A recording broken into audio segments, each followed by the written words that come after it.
On the afternoon of August 18th, 1973, 5 young people in a Volkswagen van ran out of gas on a farm road in South Texas. 4 of them were never seen again. The next morning, the one survivor, Sally Hardesty Enright, was picked up on a roadside, blood-caked and screaming murder. Sally said she had broken out of a window in hell. The girl babbled a mad tale. A cannibal family in an isolated farmhouse, chainsawed fingers and bones. Her brother, her friends, hacked up for barbecue. Chairs made of human skeletons. Then she sank into catatonia. Texas lawmen mounted a month-long manhunt, but could not locate the macabre farmhouse. They could find no killers and no victims, no facts, no crime.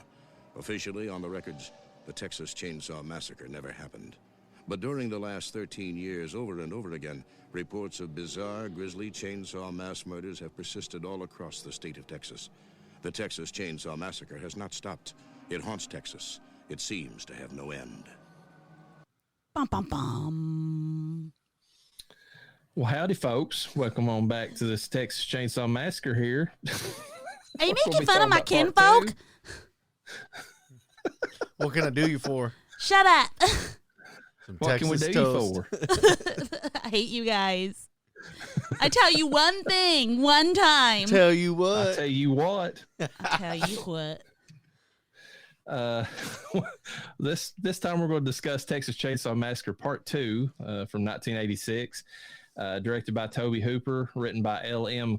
Kit Carson and Tobe Hooper, music by Tobe Hooper and Jerry Lambert, made on a budget of $4.5 million, so quite a bit of a bump up in the budget on this one. Only made $8 million in the box office though, so it didn't have the return that the first one did. This movie held up, and they had Tom Savini. Oh God, it had a lot going for it. This is a good one, folks. Principal players: Caroline Williams, who plays Vanita Stretch Brock, the final girl of the movie. Stretchy vagina. Vagina Stretch. She's a DJ at Brockview.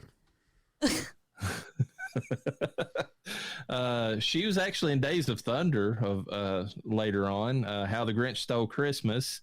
In Leatherface, the Texas Chainsaw Massacre 3, uncredited as a reporter in that movie. She was in Rob Zombie's Halloween 2, The Unleashed, Hatchet 3, Contracted, Seed 2, Tales of Poe, Tales of Halloween, Blood Feast, Veronica, Psycho Granny, 10 Minutes to Midnight, and Hanukkah. So basically, she did Days of Thunder. Yeah. Basically, she's been in a lot of like low budget horror movies in the last like 20 years. Like then Hanukkah, I think is like one that came out in 2021 or 2022. So she's still working. Hanukkah what is like a bunch of Jewish people try to take down Christmas? No, I think it's supposed to be like some kind of killer that's themed around that he's like killing rabbis or something. I don't know. It's Black Hanukkah. He kills one every day for 12 days. Yeah, it's Black Hanukkah basically. They have 8 crazy nights in that. He's hiding up in the attic. His name's not Billy, but it's some kind of rip off of that. We have Bill Johnson playing Leatherface, aka Bubba Sawyer, in this one, who's sexually frustrated in this movie and rebelling against the family for once. He's growing up. He just wanted to give some hard steel. He's wanting to get a little of that stretch action going on. He wanted to stretch Vanita up. That's right. He was actually in the Texas Comedy Massacre at one point. Did a video game voiceover. He did a lot of video game voiceover work for the Ultima series. Supernatural Activity. He was in that. Killer Be Killed, Lucid, and The Caretakers. Jim Seedow returns as Drayton Sawyer, a.k.a. the cook, formerly the old man, who's famous for his barbecue. And God bless him, because I love every line he delivers in this fucking movie. He's great. Oh, dude. The best part is when they're at the chili cook-off, and there's a fucking digit, that bone digit. Oh, yeah. And he just doesn't even skip a beat. Just pulls it. That's just uncooked peppercorn right there. It may be all right. He didn't even. He says, "Oh shit." That'd be funny if it was ad lib too. It would have been, yeah. That would have been really good. He just improvised it in. Bill Moseley is playing Chop Top Sawyer, Vietnam vet and music enthusiast. Chop Top he's so great in this movie. Like I love that character. Ken Everett's playing Grandpa in this one. I'm pretty sure he's a full zombie in this one. Like, he has a little bit more movement, but I mean, he's supposed to be 138 years old in this movie. I don't know how that works. And then we have the late great Dennis Hopper playing Lieutenant Lefty Enright, former Texas Ranger, dual chainsaw wielding uncle to Sally and Franklin. Lefty Enright. See that? You know what sucks? That is a fucking name. Lefty Enright. Yeah. Lefty Enright. Yep. You know what sucks about that character is I like Dennis Hopper, but man, that character didn't really fit the movie. And not that, but of all the people for him to come back in revenge as a shitty dude in the cripple in the wheelchair with a shitty attitude. Clearly, he's getting revenge for Sally too, because I think they reveal in this that she died in a mental institution or something, like just a few years after the events in the first movie, like she couldn't handle it anymore or something, like what happened to her. They found out she shot herself on the back of a van. Yeah, apparently. She got Clinton. Oh. Dennis Hopper's been legit movies. Easy Rider, Blue Velvet, Romero's Land of the Dead. Yeah. Not legit, but hilarious. Super Mario Brothers. Shut up. Waterworld, Space Truckers, and True Romance. I have, of all those movies, I have only seen Waterworld multiple times. How have you not seen Easy Rider? That's such a Super good Mario Brothers fucking movie. Easy Rider is one of my favorite fucking movies. He is really good in Land of the Dead, just because he's still playing one of those out there characters like he did in this movie. Wait, I've seen Land of the Dead, haven't I? Yes, you have. He's the shitty guy that runs the tower. Yes. Okay. Yeah. God, Land of the Dead. I have watched that like 5+ times, which is excessive for La Arena. You know, I always had an idea, and I wonder if he would have been able to pull it off if he played Hannibal Lecter. Oh yeah, he looks like Hannibal Lecter. He could have pulled that off. I think he's a good actor, man. Yeah. And his scene in True Romance, working opposite Christopher Walken, is you have to, if you don't see any of that rest of that movie, you need to watch that one scene, because them like staring each other down with their weird mannerisms, and then like the lines he delivers. I mean, he delivers the hard N word like multiple times in one scene, basically saying that, since Christopher Walken is Sicilian, that his family ancestry might have a little bit darker shade to it than he claims that it does. Mm-hmm. Yeah, it rolled a little too easy off the tongue. It did, like it came natural to him. It was improv. A lot of practice doing this. Synopsis: 12 years after the events of the Texas Chainsaw Massacre, the family behind the brutal murders in Newt, Texas were never found. Rumors of chainsaw homicides persist, but the perpetrators are just on the loose. Radio DJ Stretch bears witness to one of these murders during the broadcast of one of her call-in shows and tries to take the evidence to the police. Her path leads her to Lefty Enright, a former Texas Ranger who is on his own crusade to bring the killers of his niece and nephew to justice. Technically his nephew, but beefy Texans are turned into prime meat. Stretch tries to beat the world record for most time spent screaming in a movie. Mm-hmm. Leatherface gets off with a chainsaw, which is remarkable, but he does. Chop Top chews up the scenery, and Lefty has one of the best chainsaw duels in cinematic history. And after a decade of silence, the buzz is back, which is what the tagline was for that movie. So there you go. Fucking terrible. You know the biggest problem I have with the chainsaw scene? He's from Texas. He's a Texas Ranger. He probably has property, and the motherfucker don't have a clue how to operate a chainsaw. That is true. That is true. He should have been like sawing down some like trees somewhere on his property. No, that when he went to cut that stump, he should have been, especially the chainsaw he had was a beast. That thing, he should have been just mowing through that motherfucker. If we're going to talk about that, though, what about, and this is Tobe Hooper's sense of humor amped up to the nth degree in this movie, the old man who sells him the chainsaws, who's literally getting off watching him like go to town on that log out back or whatever when he's trying it out. He's just sitting there. He's like, damn, he's really using that chainsaw. You're really good with that. Ew, I was just watching that. I was just like, this is... Out of all the ways you could have did that, it would have been badass if he just got it and started mowing through that log instead of hammering down the blade. Oh my God. What? Body count in this movie. surprisingly low considering there's only 8. Buzz and Rick the Prick. It's while not calling in the about prank to it's Stretch. not about quantity. It's about quality of kill, and these had some quality kills. That there was some good ones. LG beaten with a hammer, skinned alive, and bled out. Oh, that is so good. Lefty blown up with a grenade while also taking out Drayton, Leatherface, and Grandpa. And then, of course, Chop Top, who's cut up with a chainsaw and then falls into the tunnel at the end of the movie. I don't think the explosion was very... And then she does... It was pretty small. She does the Leatherface dance Yeah, at the she end. does. They should have made... Like, MC Hammer should have made a song about it or something. Really? I mean, like, well, no, we had Hammer did a song, and then even Bobby Brown did a song. Who would have been like? Who could have made a Leatherface song for the Leatherface dance? Whitesnake. Here Here we go again down this road. And then instead of guitar, you just hear a chainsaw revving. Yeah, I like that. That would have fit. I mean, with if you're going to have especially Stretch dancing to it, in the background. I mean, she looks like she could have crawled out of a when she was doing that dance, I was dying. It's like they lifted it from. It was funny. I was laughing because I was thinking it was about the first one. Yeah, I know. When he was on the porch getting after it. Well, just discussing the movie, there are so many good things in this movie, like just out there. Like Chop Top takes the cake for me. Like the moment you're introduced to him and he's sitting there scratching underneath this shitty ass wig that he's got on, and he's eating bits off of it occasionally, and then whenever you see actually why he's scratching his head, and it's like that oozing like wound around his like metal plate that he got while he was in Nam, like shitty government metal. Yeah. and he's pissed off at Leatherface. You put a dent in this. When I go back to the VA, they're going to have to buff this out.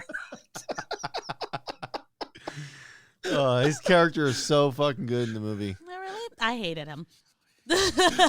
He nailed that role. Like I did what he was not like him. This pure fucking chaos.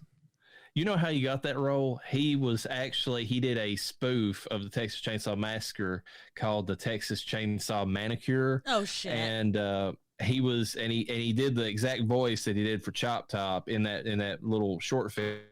And then Toby Hooper saw it and loved it so much. He said, I want you to be like basically the new Nubbins type character that's kind of out there. And he said, I want you to play. And so that's why he got, involved in the movie. I love Chop Top. He's just great. He definitely fits the 80s era for sure of the weird, creepy person. I'll give him that. And the fact that he's carrying around Nubbins the entire time and talking for Nubbins is even better. I don't know if you noticed that, but that corpse is Nubbins. Nubbins, I did not know Is that was Nubbins. I didn't know it was I knew supposed at to be the end Nubbins. it was, but I did not know prior to that. That was hilarious. Him having that dummy. And I was just like, dude. Because, okay, you got Leatherface at the beginning that gets the 2 kids. And was that Leatherface or was that Chop Top? Because Leatherface also had a body in front of him. I think Chop Top was driving at that time, and Leatherface was the one with Nubbins in front of him. Okay, and that was Nubbins hanging off of him? You know what? I'm pretty sure. Yeah. You know what the best part about that scene? It still holds up from when I was a kid. You're talking about the scene where those 2 guys are like, dicking around on the road. getting like solid yeah. Yeah, when I was a kid, I remember that scene being hella good, and like watching as adults, like, God damn, this scene held up so fucking good. The effects are crazy in that scene too, especially whenever his head starts to separate. Yeah. Like you can see it like. Oh yeah, Buddy Tom doesn't even Savini, have a man. clue. Buddy doesn't even have a fucking clue, and he looks over, he's like, holy shit. Yeah, this movie got a lot of, I sounded like my daughter, like, whoa, that's cool. That's cool. Dude, I just remember this movie so much as a kid, and I was kind of worried about rewatching it. And when I did, I was like, fucking A, this movie standed the test of time. It's still a good fucking movie. I mean, it holds up entirely. Big shocker for everyone listening to this, but this is my first time seeing part 2. Oh, you missed it. Did I?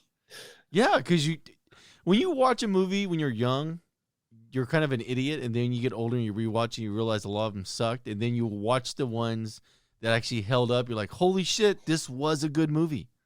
Well, but that's not my fault.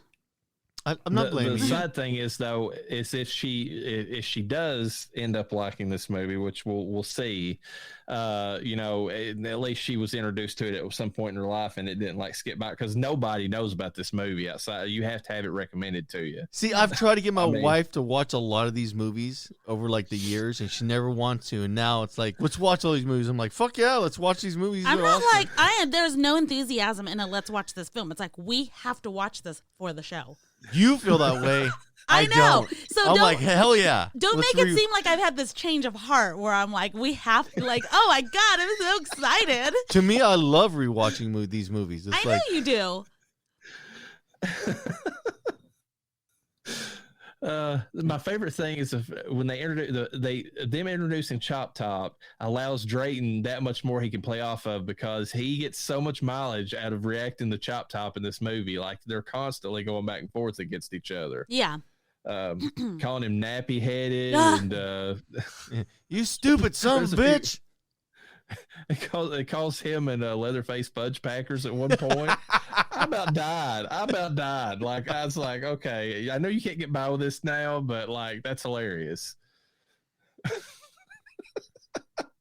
This is a good movie.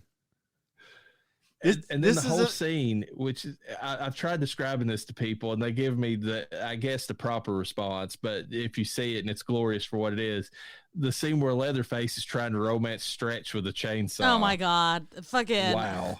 That was hilarious. I'm not gonna lie, that was pretty hot. Don't. She's got all that water all over from the ice that he's chopped up, and like he's just sitting there, and she's like, "Well, how good are you with it?" And all that, because she knows he's that's gonna the show way out you. of this is to lean into it. Not even if you had the battery out of the Ryobi. Wow. What do you think about that going into it? Like, for a final girl, Stretch is she's a spicy one, because like she totally plays into like she picks up on Leatherface's like obsession with her pretty early on, and she just leads into, she's like, I'm gonna die if I don't lead him on, so this is what's gonna happen. She did a good job, but Jennifer Lawrence did a way better job back in the 60s. That is true. When Jennifer Lawrence first became a final girl, she was the best. And yes. we just have to give her a prop. Well, she was the first, so she was automatically the best. So, if you ain't the first, you're the last. I like how Stretch did lean into that, because that is a thing that women would absolutely do and have done in terms of real life situations where they've been like, okay, I'm going to lean into what I can do to possibly survive this situation. And I mean, like, maybe she was into him. He can run equipment. He has a dad bod. He's definitely into arts and crafts. Look at his face. He's skilled with all kinds of saw like implements, because that little hand cutter hand saw that he had, or electrical saw, he did a pretty good job of cutting off LG's face with that thing. I mean, give him props for what the man's skill. He's probably a hell of a cook. His dad won the chili cook-off. If she ever gets pregnant and the baby won't come out, he can perform the episiotomy. I like that. No one says you got to live, but man. What about the scene later on where Leatherface, like, to, I don't know if it's like a comfort thing for him, but like he takes LG's face and puts it on hers, and then she keeps trying to take it off, and he's like, no, you leave that there. You look better. You look so much hotter. Keep this on. You're one of me now.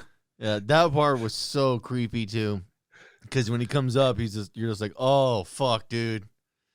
And it's wet, like it's she even comments how it's like sticky because it's still got the blood on it. Like, ugh. Well, not that, but like I think he had the realization at a certain part, like, holy fuck, she's wearing my face. So hot. I think that, that made him hotter. Yes, you know what? It's like when women wear their husband's t-shirts and they love that shit. I love the smell of this fresh face. It reminds me of you. Ugh.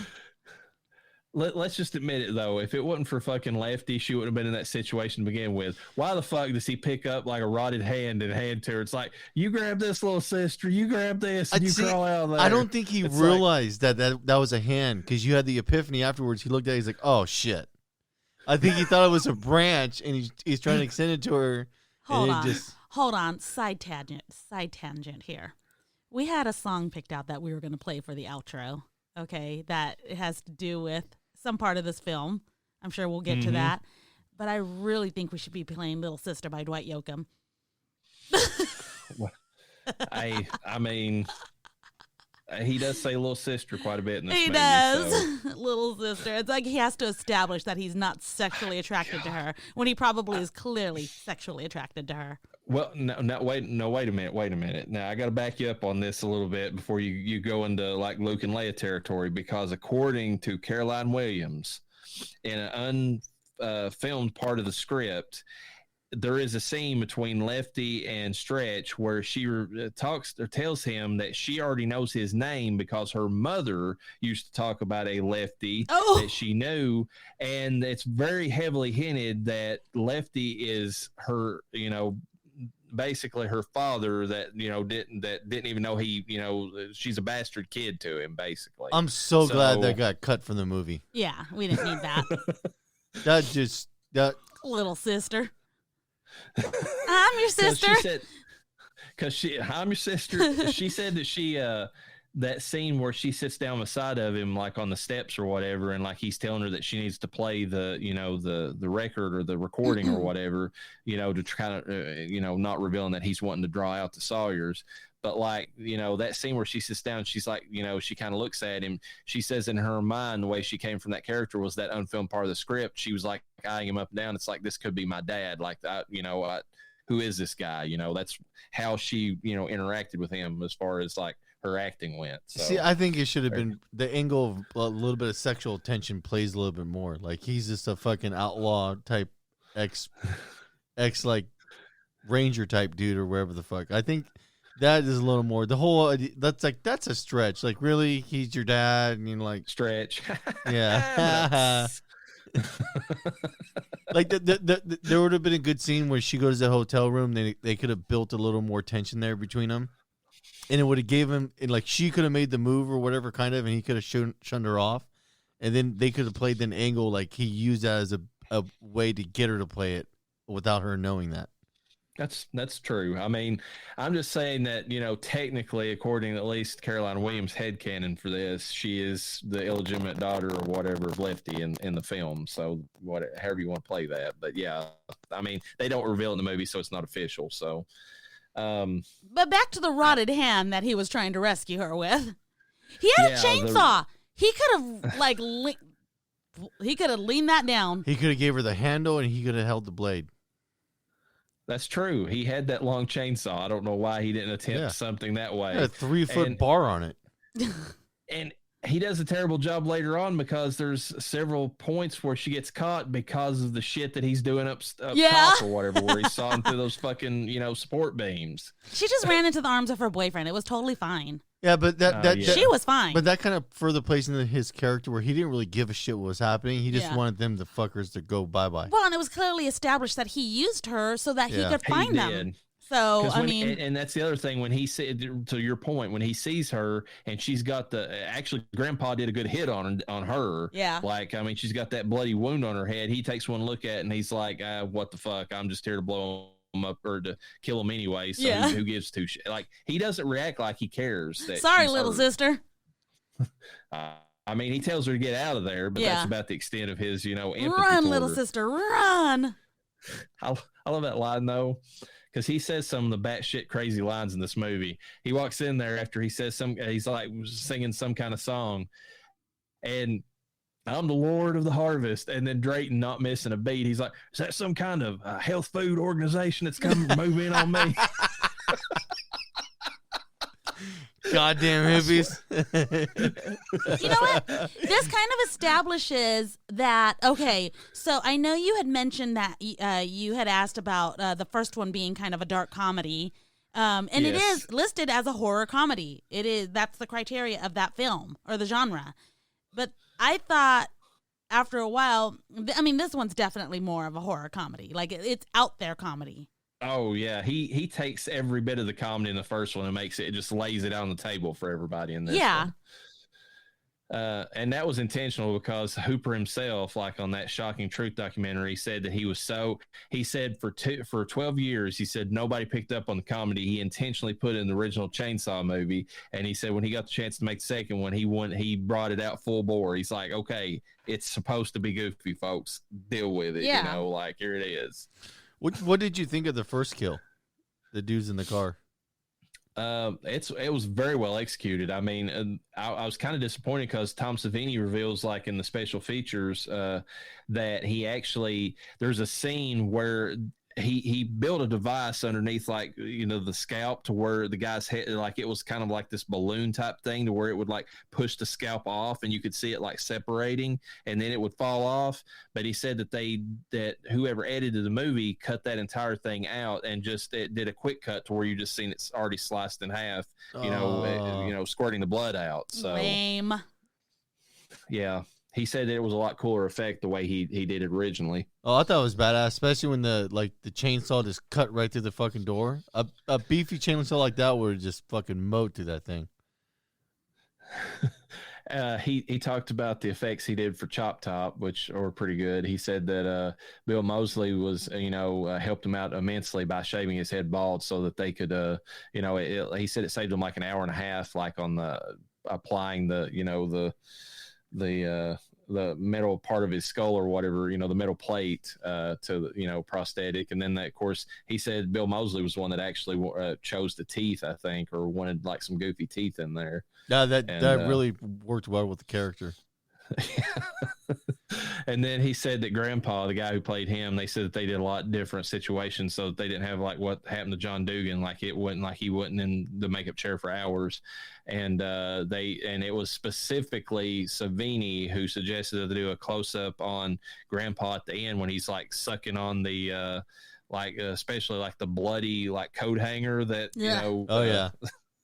because he said that they gave him specifically like these contact lenses to make him have those milky dead looking eyes or whatever, and like they said they wanted a close up of them or whatever. Yeah, you know what I was laughing too because it's so gross, especially when he's got like the spit that comes rolling back out. What made me laugh? There's a subtle part. I don't know if you probably remember it. It's when JD's walking up the stairs and he sees the other vehicle, so he spits on it. Oh yeah. Oh yeah. When LG's walking up there and he's just like, and he just spits like he always does. He stops to spit whenever he's got like the skin cut off his face and off of his chest. I thought that was hilarious. Like he couldn't even stop spitting at that point. But I was just laughing, like it shows that he kind of had the hots for the girl, and then he saw the other picker there. He's like, "Hey, motherfucker." Yeah, he's going to move. Somebody was moving in on his girl, and there was tension between Stretch and LG. Like, I mean, it looked like she was keeping him in the friend zone, but she was almost on the verge of taking him back off, and then putting him on the regular roster. So let's just go to the bar and have a cocktail tonight.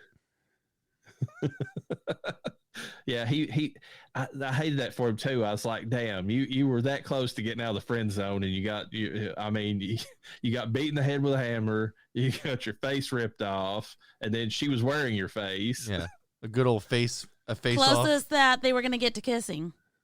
Yeah, sadly. Yeah, I know. And then she put his face back on him. I was like, he didn't need that. Yeah, that was unnecessary. What about the end of the movie where Lefty, his go-to move for Drayton is to saw his asshole out? And Drayton has to comment on it. He's like, he says some of the funniest slides about that. He's like, my insides are running out my ass or whatever he says. And he's like, it's over with, Grandpa. We're done. That end of that movie, I don't know how you can watch that and not enjoy it for just how out there it is. Like the entire scene between all of them interacting. You know what thing I didn't like that was when I seen it, I was like, come on now. Like that's a little too much. Was a cell phone. Inside that dude's car, the dad or their brother, that like there's no way that broke dick motherfucker living in that shithole had a cell phone in his car back in the 80s. No, that's no fucking way. Well, I mean, he's going across Texas, winning all those competitions and stuff. There's money. Okay, then why are they living where they're living? Because they have to be hidden because they're doing what they're doing. I don't know. True, because because you remember, he had a whole wad of cash that he was offering Dennis Hopper, and he's like, "How much do I have to pay you to get you the fuck out of here?" You know, and It would have been more realistic if they had a CB radio. I would have got behind that. Like they hit him up on the radio. Yeah, I mean, because cell phones were really fucking expensive back then, and I don't know. CB radios are cheap. They have a giant broad range of bandwidth. Yeah, but more of a chance of them getting caught too. I Look what feel like he's serving human body parts to people with bones still in it. I mean, come on now. I kind of feel like though that's probably like Toby Hooper himself trying to just go the extra mile and say they're living the high life now, or at least Drayton is, and kind of showing that. And it's funny too, because in real life, Jim Sydow was talking about whenever he was when he came back to do this movie, he said that the budget was so much better. He said, like, instead of all the shit they had to deal with in the first movie, he said they were staying in the best hotels, they were getting catered the best food. He said it was a joy to work on this one compared to the first one. Damn. So and the first actress was probably like, "You son of a bitch." The music in this movie, this has got some fucking great songs in it. It really does. Like, I mean, just because of the DJ station, the scenario they got set up.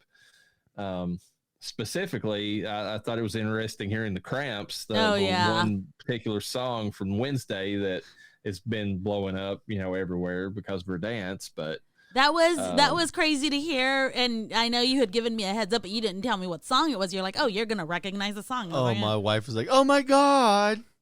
I started doing the whole dance and everything. She put it on TikTok. Yep.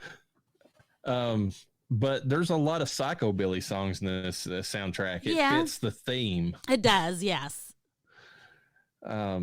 And it makes it more Hollywood, but this is a more Hollywood type movie. So like I don't know. It fits, I think, because it's like amped up to the nth degree, and the music just goes along with it. It adds to the scenery. I'm surprised it didn't do better at the box office. I'm curious, what did it make at total sales like to this day?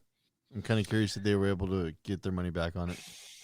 I mean, I think it's gotten more of an audience since it, like VHS and the cult status and all that. And I think it's been picked up more. But I think that's only within probably the past 15, 20 years that it's got the audience it has. Because for years, like, it was buried. Like, it came and went. And like, people were just like, yeah, that one, I don't know what that was, but that was, the comedy and, the movie, like, people wasn't ready for, I don't think. Yeah, ahead of its time. Because to me, this is more of a cult classic than the original. It's one that you can watch more than the original, for sure. Like, I mean, you like put this on and just like, it's like I mean, I wouldn't even say guilty pleasure, but if you want to go that route, like, it's one of those movies you just throw on there and it's like, we're going to have a good time. Yeah. Something with the way the comedy works with the horror inside the movie. It works really good. Yeah, because they don't go too out there with the horror in this one at all. Like, I mean, even Leatherface, like the way that the actor plays the character, like you can see his eyes more because of the mask that Savini gave him in this one. Which, talking about the mask in this one, it's definitely more Hollywood. Like, I mean, it's got that look to it, but I mean, his eyes are more prominent, so you can empathize with the character better in this one. Yeah, licking them lips. Give you some bar action. Oh my God. And you could literally play the Lonely Island song "Jizz in My Pants." Oh my God, scene. yes. he's just sitting there like, That was ridiculous. Let's see. So we talked to the story. There's no stories. I mean, really, it's just an excuse. The visuals now. I did like that whole big base that they built for the Sawyers, like the lights and the way that they designed that was actually a cool like look to that place. Oh yeah, it came off very white trashy easily. you know the part that was goofy and I kind of was like, come on now, was when she just happened to stop on the trap door. Oh yeah, it's in the middle. It's on the middle of where everything's driving, and there happens to be a trap door right there. I almost feel like, though, it wasn't necessarily a trap door. I feel like the place is falling apart is the vibe I got from it, because there's literally, like, whenever the stuff starts falling, like, the Sawyers don't even, like, at first, they don't even really react to it. It's like, oh, this shit happens all the time. And then whenever it starts happening more and more frequently, they're like, oh, some fucker's up there, messing with us. It's like, it takes them a little bit. So I feel like they've had issues with that place falling apart as they went along. I think they leads right to the lair, though. I think they would have been better off if she was running through the field and that happened. Then be like, okay, yeah, you don't have a lot of traffic. No one's driving through that. Because he's driving that big-ass fucking truck through that thing all the time. Yeah. And her just standing on it happened to collapse it. It looked kind of narrow, too, though. It looked like a vehicle could still drive over it. I don't know about that. It had a cartoon effect, and it fit the theme or the overall, kind of sense of the movie to me. Like, I mean, it's kind of one of those goofy things you see in like Scooby-Doo, and it's like, okay, this movie has that vibe anyways. So. Yeah, but Scooby-Doo didn't have the Texas Chainsaw Massacre butchering people and then making food out of them. Scooby Natural did. I'm just kidding. No, but I'm just thinking if because not only that, but to have her like follow them on the same path they took and not cut through the field, it would have been an easy thing to have her trying to like bullshit and hide through the field and then fall down some kind of a shaft. Well, coulda, woulda, shoulda. No, I'm just saying though. We're talking about the movie, and that's the thing I noticed. That would have played better. It would have worked more tangible in making that. Yeah, but this was the 80s. Yeah, but he did a lot of good things in the overall movie itself. He did a really good job fucking having a good horror comedy, weird, fucked up movie that had a good linear path to it for the most part. Well, speaking of the horror section of it, the one thing that did stand out, there was actually a decent jump scare of the scene where, and I don't know, I mean, maybe it didn't play that way for you, but the scene where Stretch is talking to Chop Top, and all of a sudden he he's right there near where the records are at, and then all of a sudden the light flips on and Leatherface comes barreling out with the chainsaw, out of the darkness. That was a decently effective, scare in the movie. Yeah, it worked on me. Because I forgot exactly how that took place, and when that happened, it startled me. I was like, oh shit. Yeah, that was pretty cool. But I mean, the rest of the movies kind of played more for jokes after that. You know what the funny thing is? If you think about that scene, if he would have moved a couple inches in either direction, he would have cut his fucking goddamn face off. Yeah. Or the back of his. Like, I was thinking about that. I was like, you stupid fuck. That could have been bad really quick. Let's see. Yeah, I think we've kind of covered everything. Is there anything else you want to talk about as far as the movie itself before we get into other things? Or the layer? When you were talking about the layer, I'd like the way they set it up. That was actually, the layer is pretty dope. That was one of Caroline Williams' favorite things about the movie. She said that she didn't know what they had built in there when they first had her act, when they first brought her into that, and it was a massive set. She said that it was almost they described it as the best haunted house attraction that you could be in, just because of all the stuff they put in there. Yeah. And it actually made me think I would like to see, HHN do some smaller version of that house or something. Oh yeah, creepy dead bodies with Christmas lights and weird shit strung up everywhere. Yes. Yeah. Okay, so when we went, Benny got a badass Leatherface shirt. It feels like an actual skin on his. It's like the mask is on his shirt. Was there a TCM? There was one, huh? Texas Chainsaw Massacre. There was one the year before last. Yes. But it was basically modeled after the first movie, except for the fact they put Chop Top in there. See, Six Flags used to do a badass one. It was called the Slaughterhouse, and there was a dude running around with the chainsaw with the chain taken off.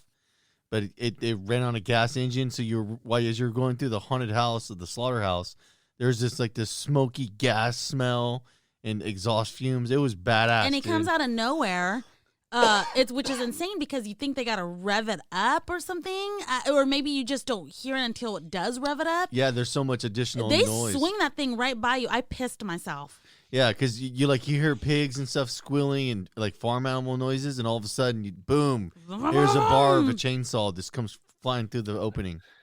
There's been a couple that I've been to locally here in Kentucky that did like chainsaw like chases at certain points, and it's definitely, even with a chain off of it, it's a pretty visceral reaction when somebody's at your back with a chainsaw revving. Your natural instincts get the fuck out of there. Oh yeah, so. it's pretty good. But yeah, I forgot about Texas Chainsaw Massacre at Hollywood Horror Nights. That one was out of my mind apparently. I think we were just rushing so hard, though. At that point, that was the second house we went into, and we didn't have fast passes at that point. Yeah. So we had been waiting like an hour and a half in each line. Yeah, and then we're like, you know what? If we don't get the fast sucks. passes, we're not going to be able to see anything. And we did, and then we saw the rest of the houses. Yeah, you think your feet would hurt from walking? No, they hurt from standing. Yeah, that was rough. Yeah. Lesson learned. R.I.P. all the way. No, I'm just kidding. Or at least fast passes. If at least else. Fast pass at minimum, but for $200 more, or I forget how much it was extra person, just get VIP. Yeah. Just discussing just running through some of the sequels or whatever that's came out from this. There's Leatherface, the Texas Chainsaw Massacre 3. After part 2 was more of a comedy, but it didn't do as well. The studio decided they were going to make a more like horror based sequel, and then they came out and did this one. It's got Viggo Mortensen in it of all people, and he's one of the Sawyers, if you can believe it. Wow. A little too pretty in my opinion to be a Sawyer, but he's they one could of ugly the that face one Sawyers. up. Yeah. He's one of those ones that lures you back to the lair, basically. You know? Okay. Did he have a horrible accent? No, because I mean, I don't know where he's from, but he pulls off a Texan accent pretty decently, and so that's what he went. He's more of a cowboy Texas type in the movie. Okay. But the weird thing is that I don't know where they're supposed to be set up because it looks like desert.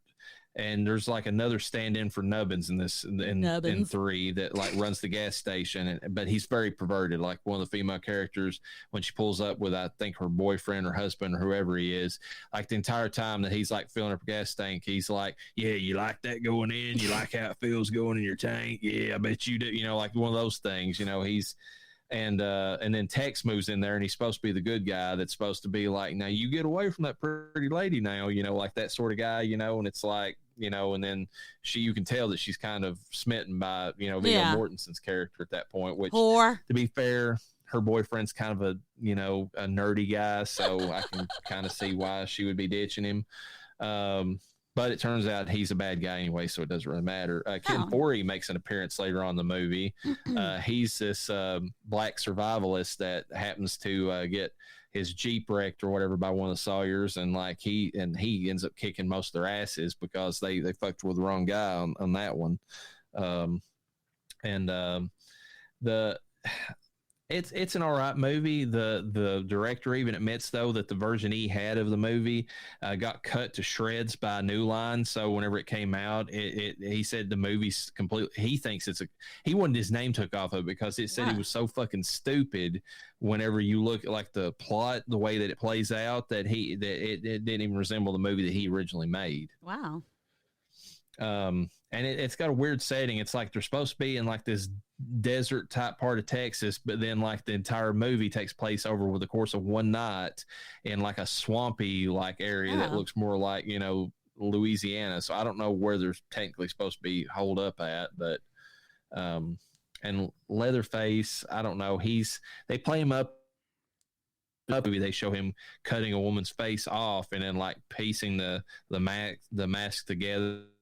They were kind of like mimicking, since they own Nightmare on Elm Street, the scenes where Freddy's putting together his like gloves or whatever. That's what they were trying to do at the beginning of this one, to kind of give it like a parallel that way. But there's a point in the movie where he's doing a speaking spell or something, like Leatherface is, and like he keeps trying to spell something, and the little computer's like, "That is incorrect," and he's like getting pissed off because he's, you know, well, he's a big dummy. So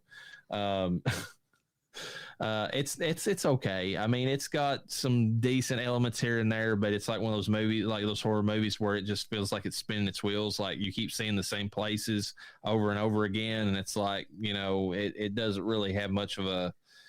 I don't know. It like overstays its welcome at a certain point. It's not like quick like the first movie is. TCM, or Texas Chainsaw Massacre: The Next Generation, the original writer came back for that one, and he wanted to do kind of like a meta like commentary about like horror in general. Hell yeah. And the first part of the movie starts out really good because it's like this cheesy, I don't know, cheesy but good, like these kids are like in a high school prom that like, and it's Renee Zellweger, like before she became famous for Jerry Maguire. And then she's out and she's got like this hot, you know, like friend or whatever that's with her. And they all like, they're leaving prom, but like this guy crashes into them out of nowhere. And so they go there's this one place that's open nearby, and it's this woman named Darla, who's like supposed to be a, what's that? Isn't she like a lawyer or something like that? Well, I think she sells homes, but she could be a lawyer. I think she's a real estate agent. But anyways, whatever she is, she's supposed to be a professional lady. But the entire time she sees Renee Zellweger like kind of half glance at her boobs at one point, and she's like, "You like them?" She's like, "Yeah, I had to pay a good penny for these." But she like talks about how that it helps get one over on all the good old boys later. And like these kids drive by, and this is the kind of character she is. These kids drive by and like screaming something, and she just like pulls her tits out like full bore, shows them, and she's like, "You like what you see?" You know, like, so weird character. So what? It took 4 movies to see titties in Texas Chainsaw Massacre. Basically, yeah. Yes. I'm not gonna lie, there were some quality titties by the time they finally showed them. They were actually quality. I would also like to point out that in The Next Generation, the killer wears actual heels.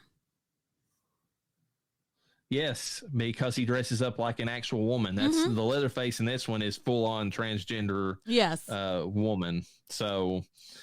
And goes around screaming a bunch, like very, very effeminate and very ineffective as far as a killer. Like emotional, the killer in this, crying.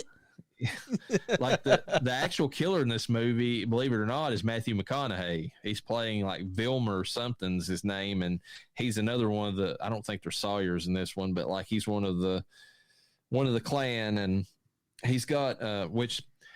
I forgot to mention this in Texas Chainsaw 3, Leatherface. Leatherface himself has like this like harness device around his leg that you can hear as he's like moving toward you, because it's supposed to account for the fact that he hurt his leg in the first movie when he saws it. Well, in this movie, for some reason, it's Vilmer that has the wound and the weird contraption around his leg, and for some reason it's powered by cell phones, and it's controlled by the Illuminati. According to the movie. Oh my God. And he's got a chip, and that's the reason that Darla is part of that group, and she sent the kids there is because that Vilmer put a chip in her head that if she ever spoke out against them, the Illuminati would kill her. And it's got a lot of that stuff in it. And the Illuminati is supposed to be a stand-in for either the audience or like it gets way meta, but it never explains it. It's almost like what a few years later, what Scream would be. It's like trying to make a meta commentary about the horror genre in general, about how goofy and stupid it was at the time. But Matthew McConaughey in this movie, he just eats up the scenery. Like hearing him go on about the Illuminati and all the stupid shit that he says, plus the fact that whenever the very first guy he kills is kind of like the beard, as like I'd like to call him, like Renee Zellweger's character is kind of like the she doesn't really have a boyfriend, so she has this guy friend that always accompanies her to all the events, but it's kind of hinted at that he's, he could be gay or whatever, not really into her. And the poor gay guy is like the first one that, he's there when Matthew McConaughey shows up. The guy who crashed the car is still alive. He sees that he's still alive. Matthew McConaughey's like, no, he's dead. And then just snaps his neck and then looks at the kid. And then the kid's like trying to run away from it. Matthew McConaughey runs over him with his wrecker and then backs over him and then runs over him again, then backs up and then runs over him again. And does this like 10 times. Like, so he believes in overkill. I'm just going to put it that way. Jesus. It's a goofy ass fucking movie. It really is. And the message at the end of the movie, like Renee Zellweger does nothing. Like she doesn't kill any of them. Like Vilmer's actually killed by a plane that flies down close enough to chop his head off with its propeller. I don't know. I don't even know what is happening. I am so lost. It's the Illuminati. Yeah, and the Illuminati shows up, picks up Renee Zellweger, and tells her that she's not going to say anything about what happened. And then they drop her off at the hospital, and then she sees Sally Hardesty being wheeled out of the I the am hospital. so glad I didn't rewatch this because all I remembered as a kid was titties, and this movie was good. So if I would have watched this, I'd be like, "What the fuck?" What kind of titties were they? Were they trans titties? No, they were like they were like breast they're- implants. They were like in tan. She had like a tan and like I remember. He's remembered. Don't talk his about how memory is nice spot booby on for implants these are. titties. What? I don't want to. I don't want to own those things, but I'm not gonna lie. They're not bad to look at. But what? What? The funny thing is too is that Darla's like dressed skimpily through most of the movie, even if she is like almost hate fucking like Matthew McConaughey through most of it. Like he's smacking her, and then she hates him, and then all of a sudden like they're like she's jumping on his, basically trying to dick ride him. In the next scene, like I don't know what's wrong with the lady. She's messed up, but she got a good body. I'll give her that. So there's that much at least. It's a fucking messed up movie. I don't know what to tell you. It's if you watch it, it goes back and forth like just Renee Zellweger running around. She tells at one point in the movie, she tells Leatherface to shut the fuck up and sit down, and he does. Oh, okay. So, I mean, and he's fully dressed up in women's clothing at that point. So whatever. There was a All-American Massacre that came out after that, but They should name a cheeseburger after that. I would eat the fuck out of that. I would murder that burger. What was the name of the movie?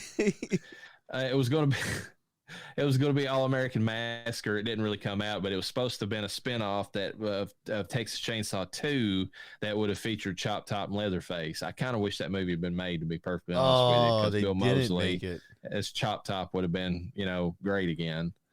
That would then be we a had the good ass 2003 cheeseburger. We had the 2003 remake. Then we had the 2006 prequel to the remake called The Beginning. Whew. That one is I don't know. I've not watched it, but I've heard it's not good. So It's a movie. Is that the one Yeah. with the that one girl you were talking about? No, that's coming up next. All right. yeah, I Texas seen- Chainsaw Massacre 3D that came out in 2013 that retconned the ending of the original film and featured Alexandria DDario. And that movie is not bad. What? At least in my opinion. I thought it was. I mean, it's got plot holes all throughout the fucking movie, but as far as like the movie itself, I mean, you got to remember what I watched in the course of watching these. I'm gonna tell you right now, the only way you can watch a movie is by watching it. And apparently, you were sleeping during this movie because there's major issues with this fucking movie. He didn't say that. He said he watched a lot of movies. So compared to what he's seen, and this was not the worst of them. This was so hard to watch. Like I was watching, I was like, "Holy shit!" There's the biggest so many problems. gripe he had that I kept hearing was, "I wonder if there's going to be any titties in this. It looks like there's going to be some titties. I don't know, man. No, some titties are going to show." That was not the biggest gripe. The biggest gripe is the guys from the 70s were the same age as where they were now. So the dudes that were the cop and the guy at the actual house looked like exactly the same age. Well, the time issue in this movie is absolutely awful because it's supposed to take place in 74, 75, and Alexandria DDario is supposed to be the baby that they rescue from the Sawyers. That's one of them, and it's supposed to be set in 2006 or at least I guess 2013. Yeah. Me and Urena talked about it might be early 2000s at best, but there's still cell phones. But even with that, she's a fucking vampire or something because there's no way that she's that young. It's not even cell phones. They had 40 years smartphones. on. They had smartphones. They were smartphones. And that's what I was wondering because I was like, I didn't see what type of cell phone it was. So they're smartphones. So that tells you at a minimum it's got to be at least 2010 for the average consumer to have a smartphone. And the other issue I had is that if they should have said it in the 90s, that would have made sense thematically with what they were trying to accomplish. What I was telling you without actually telling you, because I was like, well, I'll save it for the episode, is that the clothing specifically Alexandria DDario was wearing was very early to that. We're talking like 2000, 2002 at the latest. Some of the stuff she was wearing, only because I remember that time frame in my life. I remember, well, I wasn't skinny enough to wear some of the stuff that she wore because those were my fat years.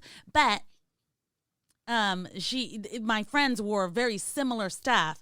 And I was like, oh, that whole outfit right there, early 2000s at best. So I was like, God, are they trying to rewind the time frame of this movie technically, but not really doing a great job because obviously the cell phone and so many other things. Okay, what was her age supposed to be in this movie? Early 20s, isn't it? Yeah, I mean, that's what she looked like in the movie. But how does that work if it's 74 and we're about... It don't. That's what I'm saying. Yeah. Like it doesn't match up at all. And then I said, well, she must be a vampire. And not that, but she's still living with her parents too. Like there's like all this weird stuff. I'm kind of, and then she's a butcher. Oh yeah. It's like I don't know about that. I mean, it just ties into the family ties. Well, the butcher thing's not going to be a problem because she was working for a supermarket, and I know people who was in their 20s were working as a butcher at a supermarket. I'll give you that. That's not my issue. My issue is how many women do you see as butchers? With makeup and hair done. And looking like that. I'm going to tell you right now, she's going to be a cashier in a heartbeat. They're not going to put her back in the back room chopping up shit. There's no way you're taking somebody like that and sticking them in a dark corner. I mean, I don't know. It's, a lot of the movie didn't make sense, so we're not going to... That's not my worst problem with the movie. My worst problem with the movie, besides the time thing, is the fact that, first of all, like I did like the fact that this movie did address the fact that in a small community, the one thing that I majorly had an issue with in the remake is that everybody in that fucking town was in with the Hewitts or whatever. Like every single person was in with their like murders. Like everybody that they tried to go to, it was like, well, I'm a Hewitt too. It's like, oh yeah, goddamn people in this town are related to this group. I mean, I don't know if you've been to rural America, but we're not that fucking inbred. But secondly, it's like, you get it really pissed me off because you get like a group like that happens and you got the good old boy justice that should have kicked in at some point. And that's what I love about the beginning of this movie is because you got the good old boy justice finally show up. It's like they're going to take that they're not going to let a bunch of assholes like that exist. They're going to come out there and wreck their shit up. I mean, and they at least showed that. But my issue later on in the movie was the movie tries to paint it like you're supposed to be sympathetic to the Sawyers. And I'm like, why would I be sympathetic to a bunch of cannibals? Yeah. Yes. Like, I mean, that was a big, and the other part that made it worse was the fact that the former, or I guess he's still the sheriff, he, at the end of the movie, like he sees Leatherface there and like he allows them to kill the mayor and he's just like, peace out. You got your vengeance. It's like, no, dude, that's not what you would do in that situation. No way. I want you to close. be happy now. Yeah. There's no way that would happen. This dude was eating people and not that, but it got to the point where even when he was locked up, he's still a goddamn havoc. That's why he was locked up in the basement and you just let him get off. Well, Grandma took care of him. His police officers, like he would not just let Jed Sawyer, which is what his name is in this version. He wouldn't just let Jed get away with that. Like he would, he would be trying to bring both of them in. Well, okay, can you explain something to me because I missed something or I didn't understand? Okay, so they did not burn the house down in this film, or they did. Yes, they did. Because they burned the original house down, yes. Okay, so where did this other house come from? Was that ever explained? Supposedly, the Carsons that married into the Sawyers were the rich side of the family, and that's where, the mansion comes from. Okay, so Grandma Carson was the rich one. Yeah. Yes. Okay, but she had married a Sawyer. Yes. Okay, and then Jed is her grandson that takes care of her, but she takes care of him? Something like that. They don't really explain it that well, so I don't know. Yeah. Like, and okay, let's examine another part of this. Okay, she's kind of an outcast in the community. That's the painted picture, right? Gorgeous house, though.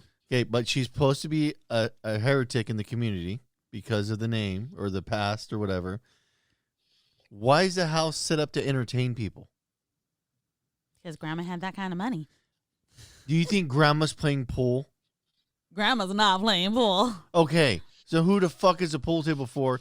People don't come over to visit you because you're an outcast. You're kind of an isolated. You're so isolated, you had to give your property and estate to some girl you don't even fucking know that lives way in another. Like, You think any of the there's Slayers play pool? issues here, man. Lots of issues. No Yes. and not that, but these people were probably in their later 20s. That's me being generous with the time frame. Yeah. And they let a random person they picked up as a hitchhiker go into the house that they hadn't Oh, really. yeah. Like, what? Okay. So the hitchhiker thing was the dumbest thing ever. It's like, okay, we're just going to randomly let you, like stay here. And like, oh shit, he stole our stuff while he was gone. Never saw that coming. Like, You're in your like late 20s. You should have a better understanding of people. Like, what the fuck? So based off of my mathing, and this math does not math at all for this film, but if the timeline was correct, she would have been 37 years old. If Yeah. we're following the time frame of the first movie to the time frame of this remake, or not remake, which is but what they hint at. Yes. yes. Also, so 37. But if we're going off of my stupid trying to explain it away, well, this clothing is more along the lines of 2002. At youngest, she would have been late 20s, early 30s. And not that, but okay. So then it gets to a point where he sees the branding on her chest. Oh, yeah. Okay, this is where we have an issue automatically because she was a baby when that happened. Yeah. Correct. Okay.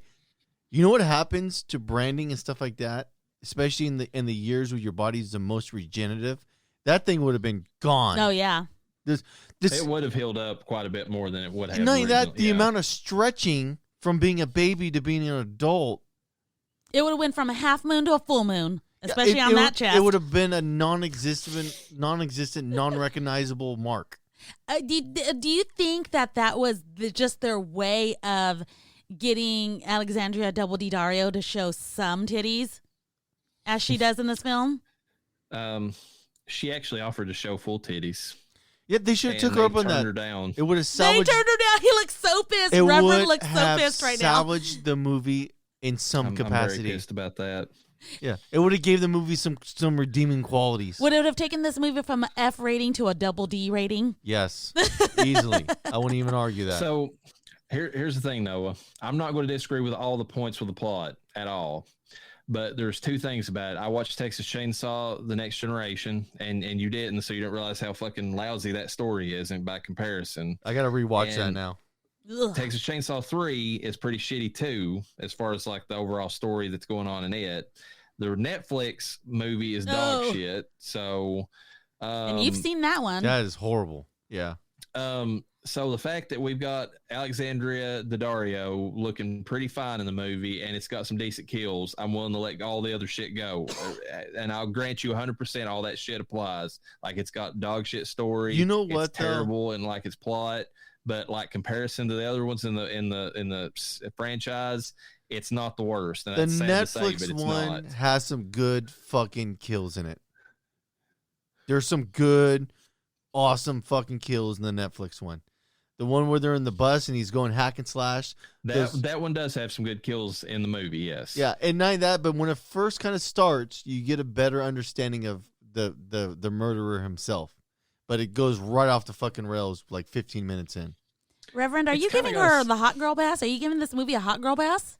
I'm getting a hot girl pass. I seriously am. Yeah.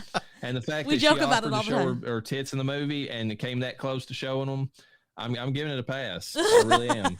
It's just the branding part kind of that was like the cherry. It's like, holy shit, a scar as a baby managed to hold up for 37 years and not get distorted in any fashion. Hold on. So we're gonna have to move away from this What? in order to complete, this episode. But I have to ask for this particular one, which is not the remake, excuse me, 3D. Why was it By the 3D way, again? They just called it Texas Chainsaw Massacre. It just took that name and the 3Ds added on there because it was, during the time when every movie coming out was 3D. Okay. And there's a couple scenes in the movie where you see like the chainsaw being thrown at the camera. Oh, that's kinda and, cool. all that. They could have put her Um, titties in 3D. Go ahead, Reverend. The other thing I like about this movie, though, I do like the intro to it. You know, even though it is dumb, where all these other sawyers come from out of nowhere, but they got almost every person back in this movie from the original, and I got to give them props for that. And did they get them paid? They did get paid for this one, okay, so yes. That was in that one that we were talking about. Yes, with Double D Dario. I didn't realize they Texas were able to Chainsaw 3 Double D. They were able to get a lot of the cast into it. Yeah, most of the Sawyers you see at the beginning of the movie are it's you got Gunnar Hansen playing one of them. He's the bearded guy that's near the window asking Bill Moseley, who's playing Drayton in this version, asking him what he's wanting to do. Then you've got John Dugan's in that scene. So the original grandpa's in that one. Sally, or the Marilyn Burns, who played the original Sally, plays that old Grandma Carson, in the scenes where it's showing her, writing a letter to Heather. So, it brings back a lot of the original cast. You know the thing I couldn't understand either that blew my fucking mind, and I was trying to wrap my head around it, is these people that adopt her were so gung-ho about helping this girl out that they just turn around and shitted on her later in life. Mm-hmm. I have a hard time wrapping my head around I don't that. think they wanted to help. I think the husband was just like, here, I found this puppy. You've been wanting a puppy. You can't make a puppy, so here you go. He was the one that was causing so much of the shit, Yeah, but in that scene. But if we're taking the position that they're good old boys and they operate on a good old boy system, I have a hard time believing that the outcome was them not giving a shit. It's a hard leap for me to make that. Yeah, he might have took the child for his wife.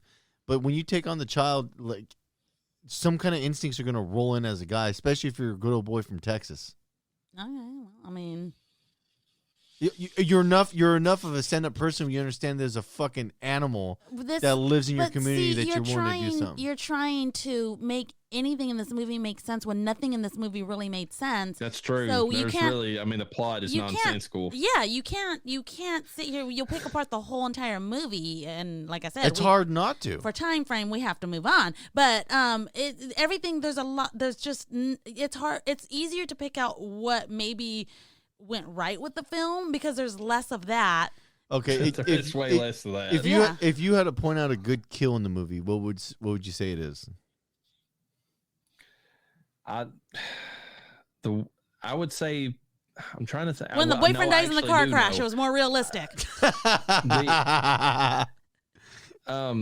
I did like the scene where the mayor gets fed into that grinder or whatever toward the end of the movie. I do too, but then it's followed up with the sheriff not giving a shit. It was just like, that's... I realize that, but you're talking about the kill itself. You're not talking about the story elements. That was pretty badass. He got his hands cut off and then just chewed the fuck up. Was there hold on, in this film for 3D did anyone ever question the storyline of this film and why it was so off the rails? I don't know. I know that that cheesy line, "Cuz do your thing."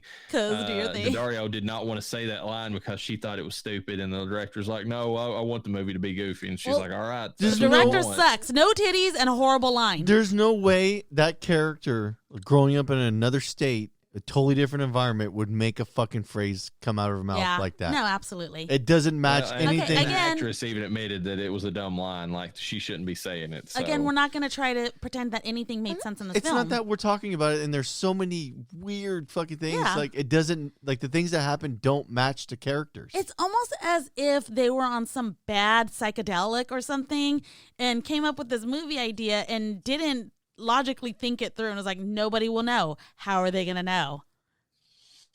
Believe it or not, most good movies are written by guys on psychedelics. I know. Okay. I'm aware of that. I said a bad psychedelic trip, okay? I didn't say a good one. There had to be a lot of people in it because there was probably a lot of minds that went into scripting this thing. Oh, my God. Anyways. It had a lot of good ideas, but none of them were executed. Okay, well, we got to move on.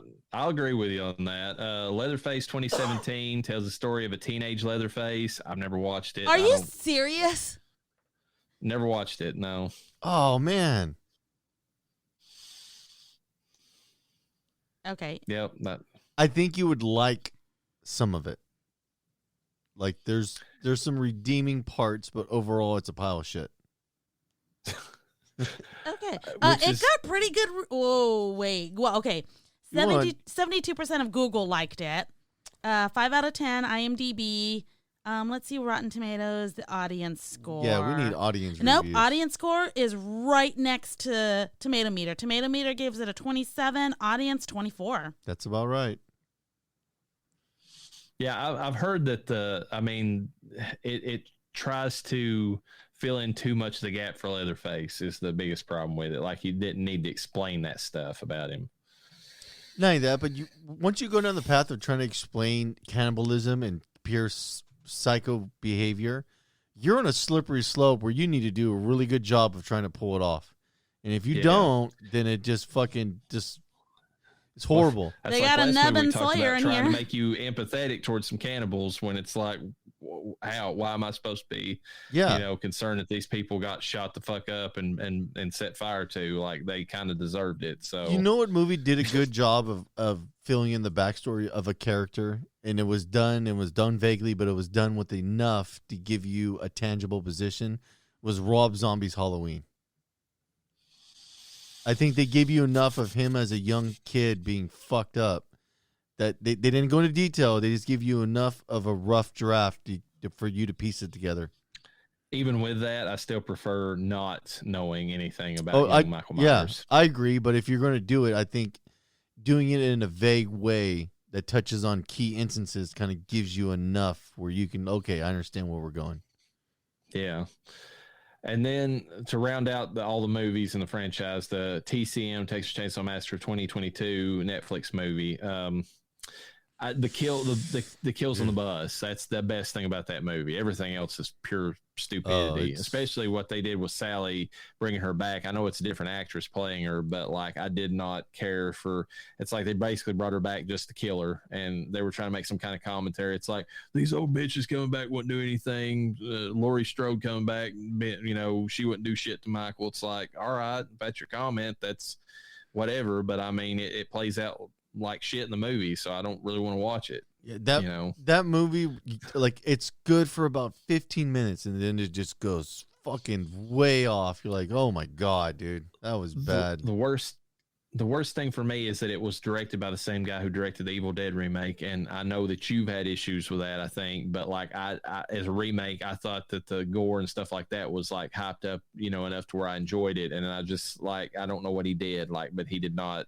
See, I liked Chainsaw. The Evil Dead remake. I liked it. I just hated the end where the thing actually comes out of hell. It's like, oh man, yeah.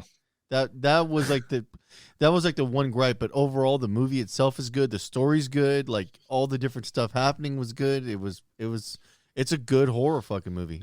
I don't understand how that director went on to make the Texas Chainsaw Massacre movie for Netflix. Like, they're night and day. Like, there's not the same quality at all. Money and Netflix probably. It was, how much are you going to pay me? Yeah, and I'm wondering, well, was Netflix involved with, hey, we want a little bit of this or that? I don't know. It's hard to say.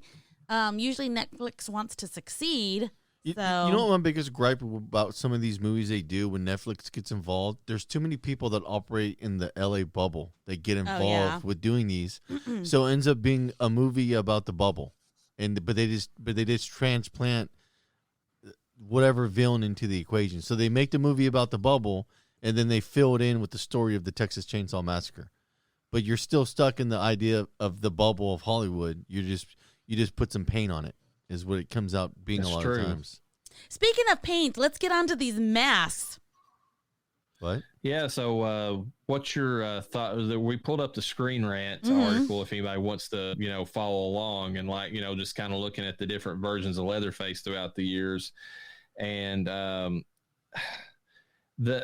definitely, I agree with her ranking for the last one, that one from the Next Generation, where it's just like, it looks like some kind of white mask that, with a bad wig. Bad look. That was a bad mask in that movie. It looks like Mrs. Doubtfire. Hey, they were just learning how to do transgender surgeries. Give them a break. That's what it looked like in the beginning. They hadn't perfected it. The initial mask that they did in and Texas Chainsaw 3D looks stupid as hell when you look at it from like, it's like a furry animal mask. Yeah. Yeah, it looks really bad. Yeah, I'm looking at it. He definitely looks like he attended a special school. That's what I was thinking. The Jigsaw Michael Myers mask from Leatherface 2017. It's not terrible. I mean, it's not Leatherface necessarily to me, but it's not terrible. Yeah. The Frankenstein / clown face, as they call it, from the Texas Chainsaw Massacre remake. It's an effective mask. I mean, it's creepy as fuck. So I'm telling you, it's got to be the coloring of what they used in the film. They had like a grayish tone with a hint of blue. Yeah, they had a lot of blue filter in that film. I think they did green too, because sometimes it just comes through. It makes it look sickly. Yeah. I don't know. I don't know about the ranking and like having it toward the bottom of the middle. So, because I feel like it's a little bit better than that. Yeah, I mean, it was my number one. Oh, go ahead, Reverend. I was just going to say they ranked the black leather mask from Texas Chainsaw Massacre at the beginning higher, and I just think that looks like Mankind's mask that he always wore when he was wrestling more than it does anything else. I mean, let me see it. Flip it. If you take a look at that one. I sent you the article. My phone's dead. Oh, it looks, I don't know, it looks like the Gimp a little bit. Sexy. Yeah, it looks just more like Mankind's face, like from, That's not, there's nothing frightening about that. The stitched mask that he wears in Texas Chainsaw Massacre 2, it's a Hollywood version of the first mask. It's okay. I like I said, the eyes being opened up. I mean, it serves its point as far as like being able to, see him a little bit better and like, get a little bit more empathy for him, even if it's not like full on. Empathize with the character. You know what I like about the second one is the fact that the character that played it, using his tongue and the eye movement. That's what really sells the creepiness. The mask is like, yeah, okay, it's like, it's not the most over the top horrible thing, but it's his reaction to like how you think his face is moving behind that thing. You're like, oh, this guy's fucking weird. Yeah, that's true. Oh, and they had a weird thing in the remake. I just remembered where the reason he wears mask in that one is because like he's got a skin condition. His face looks like some kind of weird version of Skeletor, like like it's half flesh, half bone. Like, do you remember that portion of the movie? Yeah, I remember hearing about it. I don't remember seeing anything. I don't know why it's really weird. I don't know why they put it in there, to be perfectly honest. But it is what it is. The blood-soaked skin mask from Leatherface, Texas Chainsaw Massacre 3. It's creepy. I don't know that I would put it above part 2 myself, but it's giving Silence of the Lambs. It's giving. It puts the lotion in the basket. I think the teeth are more creepier than anything. Yeah, they're pretty nasty, and the lips look rotted, but that's just because it's over his lips. The blood looks fake as fuck, though. And that's the thing about that movie is that there's a lot more blood. Like it's in Leatherface part, Texas Chainsaw 3, because they were trying to make it more horrific, going back to the roots. And then they ranked the first mask as the, like number 1, like the best. And because there are multiples in that, but even the kill mask to me, it looks like it really could be a real human mask. So human skin mask. So I can't disagree with having it number 1. The first one, I just like the fact that he threw makeup on it and did different shit to it. Like he treated it like a real face. Yeah, that one, that's creepy as fuck. And then there's that one. That one was creepier. The makeup was creepier to me because it looked like it made his eyes look a little more sunken in. I can't believe that big boy was able to chase down that girl with the chainsaw and platforms. Well, it's not. It was like a cowboy boot with a higher back to it. But it doesn't. When I was looking at the photos of it, I've seen high cowboy boots. But I wasn't impressed, is what I'm saying. He wasn't running her down on a basketball court. He's out there running in terrain. That's true. With these bullshit shoes on, holding a chainsaw that's smoking, and he could still run her down. And 110-degree weather, mind you, and him being a big old boy. Yeah, their shirt has probably been sweated on so much it's like starched. It probably feels good though when he sweats and it does not cool in Texas, but running you get a little bit of breeze is what I'm saying. That big boy had to be chafed up. Ugh. Oh God, he's got some Fromunda going on. I bet your showers felt so good at the end of the day.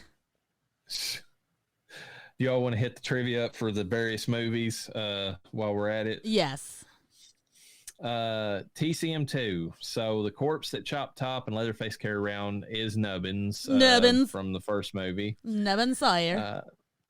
Director Tobe Hooper and co-writer of the original Texas Chainsaw Massacre, Kim Hinkle, originally had an idea for a sequel that would feature an entire town of cannibals and would have been a satire of the film Motel Hell, which itself is a satire of the original Texas Chainsaw Massacre. The title of that sequel was to be Beyond the Valley of the Texas Chainsaw Massacre, but the studio forced considerable changes to be made to the screenplay, even hiring a new screenwriter, and the result of those changes is what became Texas Chainsaw Part 2. I'm glad that they made them change it. Oh, yeah. That sounds actually, the whole town being cannibals reminds me a lot of the remake, and that's the one thing I did not like about it, because everywhere they went, it's like more Hewitts, and I'm like, fuck, just not everybody has to be this shitty family. Like, come on now. Everyone's a Skywalker. You know what? Thinking about that corpse, how good of a part that was to play on the creepiness and how like fucked up they actually were. That was like a good move to have that weird, because it's not that the corpse was there. They were interactive with it, making it do shit and making it way creepier. And oh yeah, and to think about it, it's a dead body and you're out fucking around playing with it. Well, and he's even giving it a voice. Like Chop Top is like talking for it through a lot of the scenes. Did any of you? What did y'all think when y'all saw the corpse for Franklin in the wheelchair? That was a stretch. Well, the one thing I did like was the light coming on, because it because if you watch them, especially back to back, he had his flashlight on and it was in the middle of it, and right whenever he got sawed in two. So the fact that it was like the battery, but I mean, I know it'd been like 12 years later, so the batteries would probably been like just salt and whatever at that point, but still, it was like a nice little throwback to say that he was killed in the middle of having the light on, and I kind of liked that portion of it. It was just a stretch to think they would hit this nobody cripple, and take him with them and store it. Like how many years was that? Almost 13 years, something like that. Yeah. So they moved him from place to place, finding out where to settle at, kind of taking that. And you're telling me they didn't chop up that fat boy and put him in some kind of stew? Yeah, like that's veal. That's prime veal ass. Oh my god. That's a lot of. Speaking of that, there was something from the script that never made it in the movie, where there was a TV dinner guy. When Stretch is like running away from him at the end of the movie, she passes by this guy who's strapped to a chair in front of a TV, and he's being served TV dinners. And the point is that they're fattening him up so that they can get him good and prime before they gut him. And that would have been so good if they'd put that in the movie. Damn. The family group shot is seen in the advertisements, posters, and video covers, uses the same positioning as promotional group shot for the movie The Breakfast Club, and it is. It is. Here, I'll pull it up. That's awesome. While she's doing that, Caroline Williams wanted to make a strong impression at her audition. When she was called in, she went to the end of the hallway and ran screaming into the room where Tobe Hooper and LM Kit Carson were at, and she pulled them out of their seats and then used the chairs to barricade the door before she began her scene. And involving a lot of screaming, and then like that's what got them to acknowledge her, because she had like she showed that she had the chops for the action portions of it, like that she needed when she was running away from them and all that. So that was awesome. That was good thinking, actually. Yeah, it was a real smart way for her to audition. I got to give her credit for that. I mean, Stretch unofficially appears in 2 more films. She appears in the uncredited role as a TV reporter in Leatherface Texas Chainsaw 3, which kind of fits because she kind of hints that she wants to be a actual news reporter in part 2. And according to Williams, the director, Jeff Bird, told her, "Look, I don't know how long these Chainsaw films will carry on, but I want to keep your character alive. I don't want to get rid of you. You are not mentioned anywhere in the screenplay, but I want to make sure that this is that for the ages. If anybody wants to revisit Stretch, it has to be you. You will be in part 3. The fans will know it's you." And in addition to that, she also appeared in Hatchet 3, playing the news reporter Amanda Palmer, and she says that B.J. McDowell told me she's Stretch. That's what we're doing here. I played the character of Amanda precisely as she would be. Stretch grown up. She changed her name and then married a law enforcement guy named Zach, played by Zach Galligan.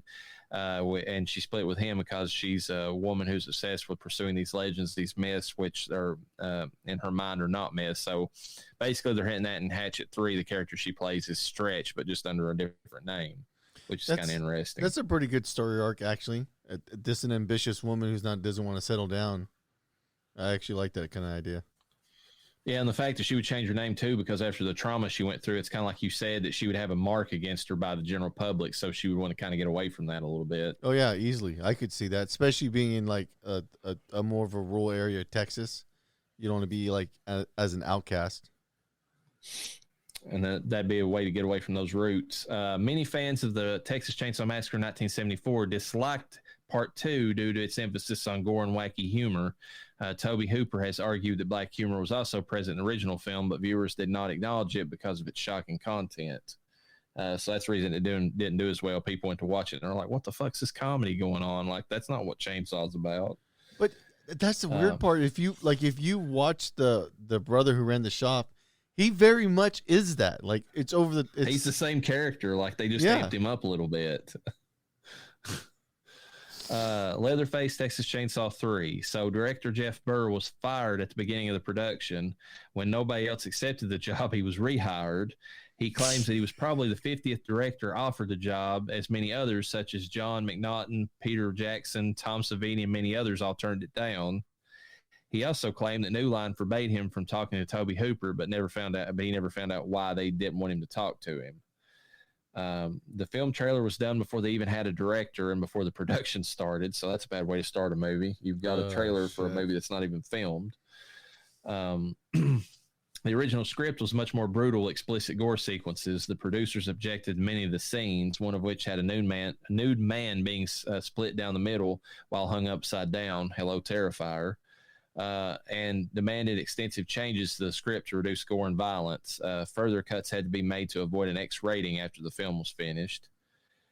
There was supposed to be a brutal unmasking scene, which would reveal Leatherface is horribly disfigured. That scene was scrapped despite an obvious buildup during the opening credits and saved because New Line wanted to use it in the next sequel, which never materialized. It was eventually used in the remake, Texas Chainsaw Massacre 2003, and that's kind of what I was talking about, where they hinted his face is all fucked up due to some kind of condition.